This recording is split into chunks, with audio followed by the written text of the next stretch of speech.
Canadian යුනිවර්සිටියට apply කරන විදිය මම ගෙන්න යන්නේ. මම හිතනවා අනික් කන්ට්‍රීස් වලත් මේක ටිකක් සිමිලර් ඇති කියලා. ඉතින් ඔයාලා මුලින්ම ඔයාලා කැමති යුනිවර්සිටි එකේ නම සර්ච් කරලා ඒ සයිට් එකට යන්න. ඉතින් මම ගන්නවා University of Toronto. ඒකට ගිහිල්ලා මේ ආකාරයෙන් University of Toronto බලලා ඒකේ තියෙනවා future students කියලා කෑල්ලක් ඉස්සරහා. ඔය කොයි හැම එකෙම මම හිතන් තියෙන්න ඕනේ වගේ එකක්. ඊට පස්සේ පල්ලෙහාට ගියාම ඔයාලට හම්බ වෙනවා undergraduate programs කියලා. අපි ඒකට ගියාම එතන තියෙනවා ඔයාලට කැමති ඔය කියන්නේ මේකේ තියෙන program ඔක්කොම ටික මේකේ තියෙනවා. તો ඔයාලගේ program එක තියෙන අකුර select කරලා ඔයාලා තියෙන program එකට යන්න. දැන් මම select කරනවා මම apply කරේ management. management ගිහිල්ලා අපි ගමු දැන් මේ තියෙන management එකේ faculties ගොඩක් තියෙනවා. දැන් මෙතන අපි management එකට මෙතනට ගිහිල්ලා ඒකේ දැන් බලන්න specialist තියෙනවා coop තියෙනවා. කියන coop කියන්නේ ඒගොල්ලෝ අපි ඉගෙන ගන්න ගමන් අපිට යුනි එකෙන්ම ජොබ් එකක් හොයලා දෙනවා. ඒක තමයි coop involvement එක කියන්නේ. එතකොට අපිට ඉගෙන ගන්න ගමන් අපිට පඩි හම්බ කරන්න පුළුවන්. ඒක එතකොට අපිට experience work ඒ කියන්නේ work එකට work කරන්න ඉස්සරහට job එකකට apply කරන්න ඉස්සරහදී අපිට experience තියෙන එතකොට work. එතකොට අපිට සල්ලි හම්බ වෙනවා. ඉතින් හොඳයි. coop එක හොඳයි. අතරම option එක මාර හොඳයි. ඔයාලා choose කරනවා නම් coop choose කරන්න. ඉතින් මේ බලන්න මෙතන පෙන්නන ඔක්කොම program එකේ විස්තර. degree එක bachelor's එකක්. program එක start කරන්නේ fall 2026 කියන්නේ fall කියන්නේ සෙප්ටෙම්බර් වගේ. සෙප්ටෙම්බර් තමයි semester එක start කරන්නේ first semester එක. ඔයාලට ඊට කලින් එන්න ඕන නම් ඔයාලා apply කරන්න ඕනේ summer program start කරන එකට. ඒ කියන්නේ ඒකට apply කරන්න ඕනේ කලින්. දැන් මේකට වගේ apply කරනවා නම් මේකේ application මේගොල්ලෝ බාර ගන්නවා ජූලි වල විතර ඉඳන් ෆෙබ්‍රුවරි වල විතර වෙනකන්. දැන් 2026ට ඔයගොල්ලෝ 2026 ෆෝල් යන්න ඕන නම් 2025 ජූලි සිට 2026 ෆෙබ්‍රුවරි ඇතුළත ඔයගොල්ලෝ apply කරන්න. ඒත් program එක length එක 4 years. co-op තියෙනවා. option එක තියෙනවා. ඉතින් specialist මේ තියෙන specialist section එක. මේ තියෙන first year එකේ ඒගොල්ලෝ offer කරන programs ටික. ඉතින් අපිට first year එකේ වුණාට පස්සේ අපි කැමති එක section එකක් choose කරන්න පුළුවන්. يعني දැන් අපි management එකේ human resources marketing වෙන තැන් ගොඩක් තියෙනවා calculus. ඉතින් අපිට එක කරලා ඊළඟ එකේ අපිට අපේ මේ program එක major එක තෝරගන්න පුළුවන්. ඉතින් ඔයාලට marketing ඕන නම් marketing major.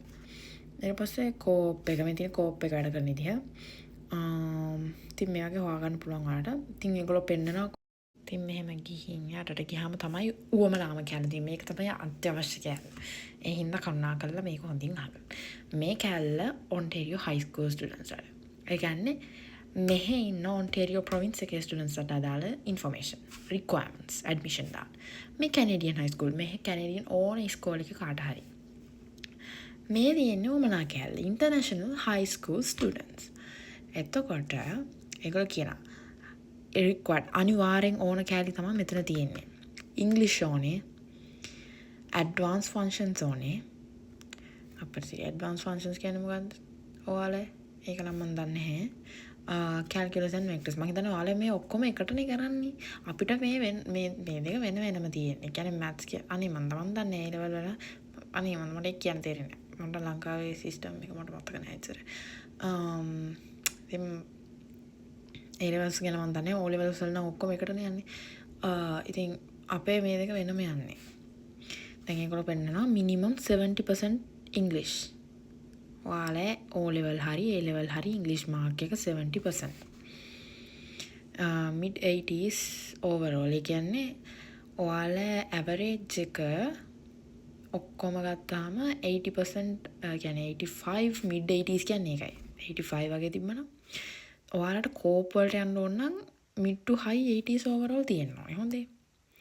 supplementary application එක අනිවාර්යයි. ඒගොල්ලෝ දෙනවා. ඔයගොල්ලෝ apply කරාට පස්සේ ඒක පුරවන්න දැන් ඒක ලොකුට හිතන්න එපා. හොඳට කල්පනා කරලා මේක විතර තියෙන. දැන් මේ තියෙන්නේ deadlines. මම කිව්වේ දැන් ඒ කියන්නේ ඔයාලට apply කරලා early decision එකක් ගන්න ඕන නම් November 7 තමයි deadline එක. ඇත්තටම application deadline එක ඔයාලට කවදා හරි මේකක් ගන්න ඕන නම් ජනවාරි 15. එතකොට document deadline එක කියන්නේ ඔයාලට අත්‍යවශ්‍ය ඔක්කොම ටික දෙන්න ඕනේ deadline එක February 2nd. තව තව එකක් තියෙනවා. මේ තියෙනවා ෆීස්. ඉතින් මෙතෙන්ට ගියාම ෆීස් බලා ගන්න පුළුවන්. ඉතින් මේක හොඳම කැනඩාවේ නම්බර් 1 යුනිවර්සිටි එක මේක. ඒ හින්දා ෆීස් ගොඩක් වැඩි මේ ගන්න වෙනවා. හැබැයි ඊට වඩා අඩු එකක් නෑ. අඩු ඒවා තියෙනවා ගොඩක්. ස්කෝලර්ෂිප් තියෙනවා. දැන් ස්කෝලර්ෂිප් බලන්න ඕන නම් ඔයාලට තියෙනවා. කොහෙන්ද දන්නේ ඒක තියෙන්නේ? මේ තියෙනවා. මෙතන තමයි ස්කෝලර්ෂිප්ස් තියෙන්නේ. හරිද? මෙතන ස්ක්‍රෝල් කරන් ගියාම ඔයාලට හම්බෙනවා ඉන්ටර්නැෂනල් ස්ටුඩන්ට්ස්ලාට තියෙන ස්කෝලර්ෂිප්ස් මොනවාද කියලා හම්බෙනවා. ඉතින් ඔයාලා හරියට මේක හෙව්වොත්. ඉතින් තව දෙයක් තමයි ඔයාලට ඉංග්‍රීසි GCE එක තිබ්බට ඔයාලා ඉන්ටර්නැෂනල් හින්දා අනිවාර්යෙන් ඔයාලා IELTS හරි Duolingo හරි Cambridge exam එකක් හරි තව මොකක් හරි Canadian English exam එකක් තියෙනවා. ඒ හතරෙන් හරි මොකක් හරි වැලිඩ් ඒගොල්ලෝ කියන එක්සෑම් වලින් එකක් කරලා තියෙන්න ඕනේ. ඒකේ පාස් මාක් එක ඒගොල්ලෝ කියන මාක් එක තියෙන්න ඕනේ. නැත්නම් ඔයාලට කොහොම වුණත් මොන මොකද තිබ්බත් ඇතුළට යන්න බෑ. ඉතින් ඉංග්‍රීසි රික්වයර්මන්ට් එක අනිවාර්යයි. මොකද මෙහෙ ඔක්කොම යන්නේ ඉංග්‍රීසි වලින්. ටොරොන්ටෝ වල බේසිකලි ඉංග්‍රීසි වලින් යන හින්දා ඔයාලට ඉංග්‍රීසි රික්වයර්මන්ට් එක අනිවාර්යයි. ඒක ඔළුවේ තියාගන්න. ඒක නැතුව ඔයාලට අමාරුයි. දැන් මම මෙහි ඉගෙන ගත්තා වුණත් මටත් කරන්න උනා. ඉතින් මම IELTS වලට ඇප්ලයි කළා. මම Duolingo කරේ. IELTS කරනකම් මට ඉන්න බැහැ. එච්චර වෙලා නැහැ මට. මොකද මම ඇප්ලයි කරේ 2026 ෆෝල් එකට. මම යුනිවර්සිටි 3කට ඇප්ලයි කරා. එකකින් මට කන්ෆර්මේෂන් එක ආවා. තව දෙකක් ඉතුරුයි. ඒක ඊළඟ අවුරුද්දෙන් තියෙන්නේ.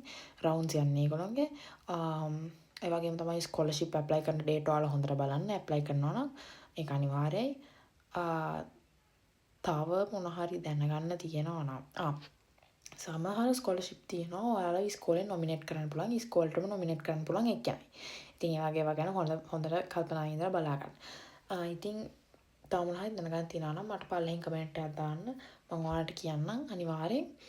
ඉතින් මේ ඔයාලා ඉල්ලපු නිසා මම මේ දෙවෙනි වීඩියෝ එක ගෙනාවේ. එච්චරයි. Bye.